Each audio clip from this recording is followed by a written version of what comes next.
Et il n'y a pas que leurs membres qui sont dans les extrêmes, les histoires dans lesquelles ils sont impliqués aussi. En à peine 15 ans d'existence, l'équipe des Ultimates a souvent eu affaire à des cataclysmes toujours plus ultimes jusqu'à la fin de la Terre 1610. Déjà, il faut savoir que l'équipe qui avait été publiquement annoncée après le retour de Steve ne fut pas super bien accueillie par le public.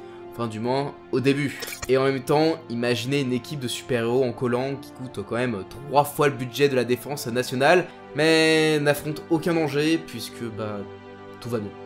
Ah bah c'est sympa pour les impôts des Américains du coup. Du coup c'est Banner qui, voulant jouer les héros, se plaça lui-même en menace cataclysmique en se changeant en Hulk dopé en plein New York, histoire de donner aux Ultimates une première menace à affronter tous ensemble. Sauf que contrairement aux autres histoires où Banner il est souvent pardonné, bah là ça passe pas et faut l'enfermer. Là, il a vraiment tué des gens. Après ça, il gagne encore plus en popularité en empêchant une invasion à Chitauri menée par un Nazi-alien que Cap avait déjà affronté à son époque. Puis il stoppe une guerre avec les mutants et empêche la destruction totale de la Terre par Galactus. En bref, tout se passait bien, sauf que l'intervention de Cap et du Shield au Moyen-Orient pour lutter contre le terrorisme rendait la communauté internationale un petit peu frileuse à leur égard. Et les choses empirent quand cette traîtresse de Black Widow fit fuiter publiquement le fait que Hulk et Banner aient bossé pour les Ultimates et révéla que Thor n'était qu'un super soldat fou se prenant pour le vrai Thor, ce que seul lui savait être vrai. Et histoire d'apporter le coup de grâce, Widow permit l'invasion des Liberators qui ont tué du coup la famille d'Hawkeye en faisant porter le chapeau à Cap.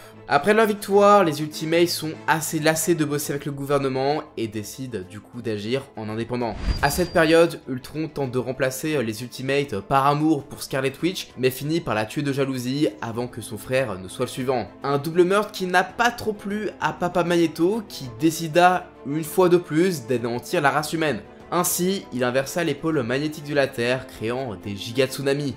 Certains vilains en profitent et c'est le bordel.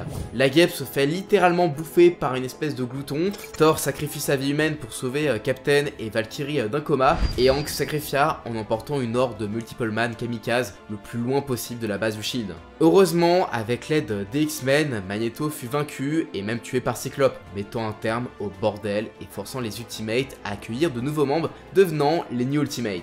Plus tard, les Ultimates vont devoir affronter un ancien héros, et je veux bien sûr parler de Reed Richards, désormais connu sous le nom de Maker. Avec sa colonie d'enfants de demain qu'il a perfectionné dans un dôme qui fonctionne comme la salle de l'esprit et du temps de Dragon Ball Z, il en a fait des surhommes parfaits. Reed a désormais des envies de domination mondiale. Ce qui ne plaît pas trop à l'Europe qui envoie du coup Thor, Captain France, Spain et Britain détruire le dôme, mais en vain.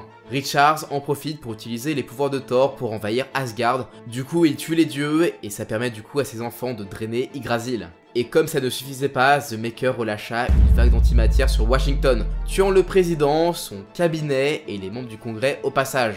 La solution finale fut d'envoyer Stark comme prisonnier symbolique pour sceller un pacte de paix. Le but, profiter que The Maker l'étudie pour permettre à l'IA surpuissante de Tony de prendre le contrôle du dôme, menant un combat de kaiju entre une armure d'Iron Man et un Hulk devenant géant travaillant pour le Maker.